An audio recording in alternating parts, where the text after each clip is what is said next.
Hello बच्चों, NCERT solution में एक बार फिर से आप सभी का स्वागत है।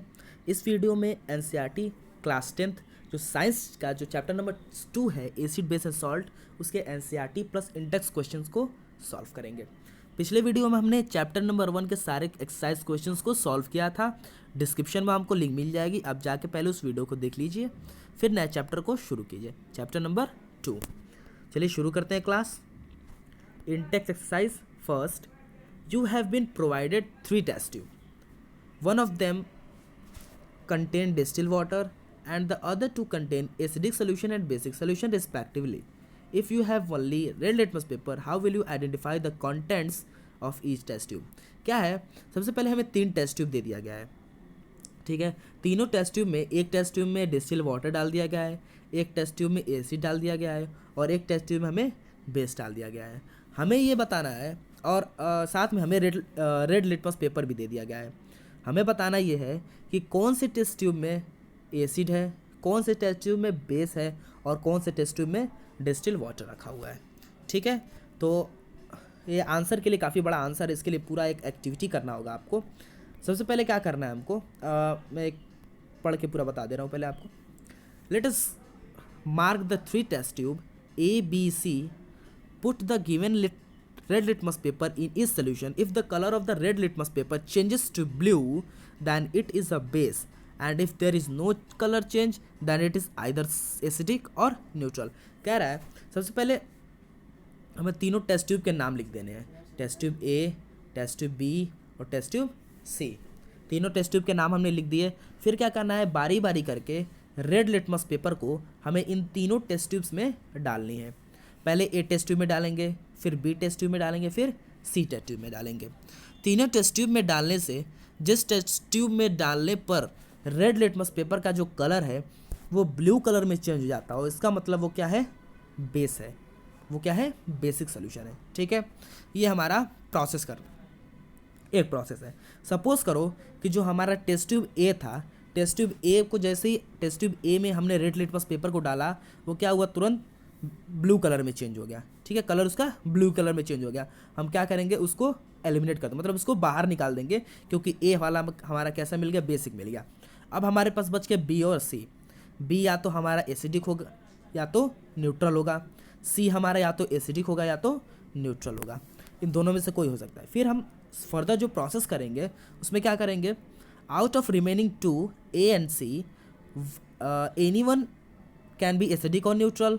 Now a drop of basic solution is mixed with the drop in each of the remaining 2 solutions separately, and then the nature of a drop of a mixture is checked. If the color of red litmus turns blue, then the second solution is neutral, and if there is no change in color, the second solution is acidic. This is because acid and base solution neutralize each other. In this way we can identify the contents of each test tube.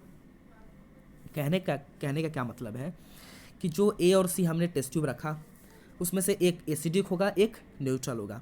हम क्या करेंगे, सबसे पहले a solution और B solution में basic solution add करेंगे। ए में भी और बी में भी अलग से बेसिक सोल्यूशन थोड़े थोड़े टेस्ट ट्यूब्स में ऐड करेंगे। ठीक है, एक हमारे पास सोल्यूशन और बन जाएगा, एक मतलब अलग से सोल्यूशन बन जाएगा जिसमें एसिड और बेस मिले होंगे और एसिड बेस और ये न्यूट्रल सोल्यूशन मिले होंगे। ठीक है, हम क्या करेंगे, सब ए में से थोड़ा सा बूंद उसमें से ड्रॉप लेके उस पर डालेंगे, रेड लिटमस पेपर पे डालेंगे। ए का डालेंगे इस पे और सी का डालेंगे इस पे। जो भी इसमें से टेस्ट ट्यूब अगर हमारा ए है, ए टेस्ट ट्यूब अगर इसको क्या करता है, न्यूट्रल कर देता है, मतलब कि कोई कलर चेंज नहीं करता है, इसका मतलब जो हमारा सी वाला टेस्ट ट्यूब है वो न्यूट्रल है। अगर सी वाला हमारा कोई चेंज नहीं करता है, इसका मतलब ए हमारा न्यूट्रल है। कैसे हम ऐसा क्यों कह सकते हैं, क्योंकि हमने जब बेसिक को इसमें ऐड किया था, बेसिक सोल्यूशन जो हमारा था उसको हमने ए और सी में ऐड किया था, तो ए जो था हमारा वो एसिड और बेस मिलके क्या हो गए, न्यूट्रल हो गए। यानी कि जैसे ही हमने उसको रेड लिटमस पे डाला वो कोई कलर चेंज नहीं करेगा। ए और बी मतलब बेसिक और ये एसिडिक जो था वो दोनों मिलके न्यूट्रल हो गए। और सी वाला, सी को हमने बेसिक के साथ मिलाया, इसका मतलब क्या हुआ कि सी जो था वो हमारा न्यूट्रल था और जैसे हमने बेसिक डाला वो तुरंत क्या होगा, बेसिक हो गया। इसका मतलब इसमें से हम देख लेंगे कौन सा कलर चेंज नहीं कर रहा है वो हमारा क्या हो जाएगा, एसिडिक हो जाएगा, और जो कलर चेंज कर रहा है वो हमारा न्यूट्रल हो जाएगा। ठीक है, एक बार और आपको पूरा समझा देते हैं, अच्छी तरह से आपको क्लियर हो जाएगा। क्या करना है, सबसे पहले ABC 3 टेस्ट ट्यूब ले लेने हैं। तीनों टेस्ट ट्यूब को सबसे पहले रेड लिटमस पेपर को उसमें डिप करना है तीनों में से।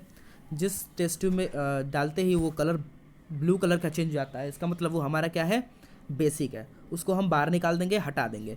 फिर A और B को सेपरेटली थोड़ा सा बाहर निकालेंगे, और फिर A और B टेस्ट ट्यूब के जो सोल्यूशन है उसको बाहर निकाल के उसमें हम बेसिक सोल्यूशन ऐड कर देंगे। बेसिक सोल्यूशन ऐड करने के बाद जो A और C होगा उसको फिर से हम रेड लिटमस पेपर पे डालेंगे। अगर जो भी हम इसमें से डाल रहे हैं अगर वो इसका कलर को चेंज नहीं करता है, कलर चेंज नहीं करता है, इसका मतलब वो खुद क्या है, एसिडिक है, और दूसरा वाला क्या है, बेसिक है।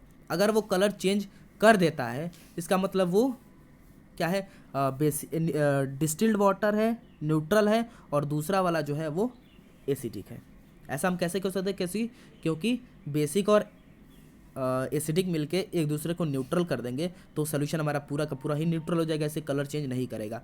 और जैसे डिस्टिल वाटर और बेसिक को मिलाएंगे वो हमारा न्यूट्रल नहीं कर पाएगा, इसलिए वो सिर्फ बेसिक ही रहेगा, इसलिए वो कलर को चेंज कर देता है। ठीक है, क्वेश्चन आपको समझ में आ गया होगा। इन टेक्स्ट एक्सरसाइज 2 के क्वेश्चन नंबर 1 को सॉल्व कर लेते हैं।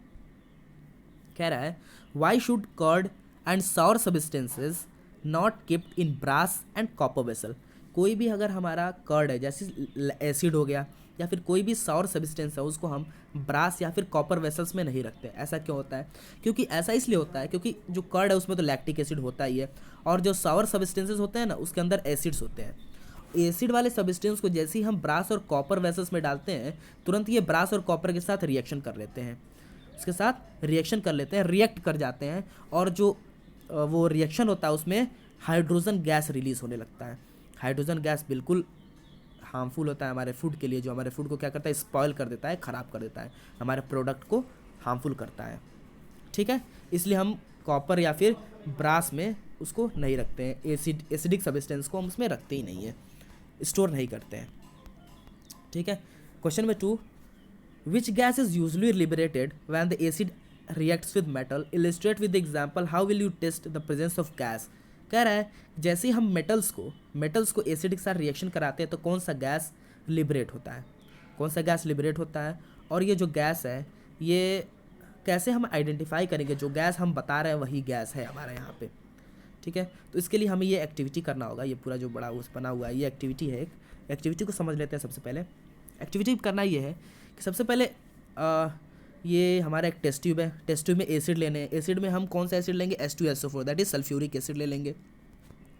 सल्फ्यूरिक एसिड में हम Zn ऐड करेंगे, that is zinc granules, Zn zinc granules को इसमें ऐड करेंगे तो यहाँ पर रिएक्शन होगा, रिएक्शन में हाइड्रोजन गैस यहाँ से लिबरेट होगा, क्योंकि एसिड में जैसे ही हम कोई मेटल के साथ रिएक्शन कराते हैं हाइड्रोजन गैस रिलीज होता है, हाइड्रोजन गैस यहाँ से रिलीज होगा। हाइड्रोजन गैस को हम क्या करेंगे, एक डिलीवरी ट्यूब के साथ ऐड कर देंगे, और इस ट्यूब को सीधे हम एक सोप सोल्यूशन में लेके जाएंगे। ये कौन सा सोल्यूशन है, सोप सोल्यूशन है, सोप सोल्यूशन में लेके जाएंगे। सोप सोल्यूशन क्या होगा, जैसे हाइड्रोजन गैस इसके अंदर से बाहर निकलेगा ये एक बड़े बड़े सोप के बबल्स बनाएगा, सोप के बबल्स बनाएंगे जिसके अंदर हाइड्रोजन भरा होगा। ये सोप का बबल जैसे ऊपर उड़ते हुए जाएगा, एक हम कैंडल लेंगे, बर्निंग कैंडल, बर्निंग कैंडल को हम इस बबल्स के पास लाएंगे, और ये बबल्स क्या होंगे, इससे ब्रस्ट हो जाएंगे, फूट जाएंगे, और फूटेंगे तो जलेंगे, और जलने पर ये एक पॉप साउंड का आवाज़ निकालेंगे, पॉप साउंड का एक आवाज़ निकालेंगे, जिससे हम ये आइडेंटिफाई कर सकते हैं कि जो यहाँ पे गैस निकल रहा है वो कौन सा गैस है, हाइड्रोजन गैस है। ठीक है, यही पूरा एक्टिविटी यहाँ पे लिखा हुआ है। ये हमें रिएक्शन भी दे दिया है, H2SO4 सल्फ्यूरिक एसिड का रिएक्शन हम जैसे Zn के साथ करा रहे हैं, जिंक के साथ ZnSO4 हमें दे रहा है, उसके साथ हाइड्रोजन गैस हमारा लिबरेट हो रहा है, बाहर निकल रहा है। ठीक है, क्वेश्चन नंबर 3 क्या है, metal compound A react with dilute hydrochloric acid to produce effervescence, the gas evolve extinguishes the burning candle, write a balanced chemical equation for the reaction if one of the compound formed calcium chloride। हमें क्या बताना है कि कोई metal है A, उसकी reaction हम जैसे ही हाइड्रोक्लोरिक एसिड के साथ करा रहे हैं, कोई उसमें से गैस निकल रहा है, और जो गैस है वो हमारा बर्निंग कैंडल को बुझा दे रहा है। ठीक है, ये हमारा रिएक्शन हो रहा है। इस रिएक्शन को हमको बैलेंस्ड केमिकल इक्वेशंस में लिखने हैं और हमें यहाँ पे एक क्लू भी दे रहा है कि जो हमारा प्रोडक्ट है उसमें हमारा कैल्शियम क्लोराइड बन चुका होगा। प्रोडक्ट में क्या बनेगा? कैल्शियम क्लोराइड बनेगा। ठीक है, तो यहाँ पे जो सोल्यूशन है उसमें क्या है, जो हमारा एलिमेंट कंपाउंड ए है वो है हमारा कैल्शियम कार्बोनेट। कैल्शियम कार्बोनेट की रिएक्शन जैसे ही हम हाइड्रोक्लोरिक एसिड के साथ कराते हैं, HCl के साथ कराते हैं, जो यहाँ पे दिया हुआ था हमें, तो यहाँ पे एक कंडीशन जो यहाँ पे था कैल्शियम क्लोराइड, यहाँ पे कैल्शियम क्लोराइड हमारा बन जाता है, उसके साथ CO2 और वाटर बनता है। तो जो हमारा CO2 होता है ना, कार्बन डाइऑक्साइड, यही रिस्पॉन्सिबल होता है बर्निंग कैंडल को बुझाने के लिए, एक्सटिंग्विश करने के लिए। ठीक है, तो ये हमारा पूरा रिएक्शन हो गया जो यहाँ पे हमसे पूछा जा रहा है। ठीक है बच्चों, आई होप आप लोगों को पूरा ये वीडियो समझ में आया होगा, पूरे सारे क्वेश्चन समझ में आ गए होंगे। नेक्स्ट वीडियो में हम आगे के क्वेश्चन जो हैं उसको सॉल्व करेंगे। तब तक के लिए thanks for watching and good bye.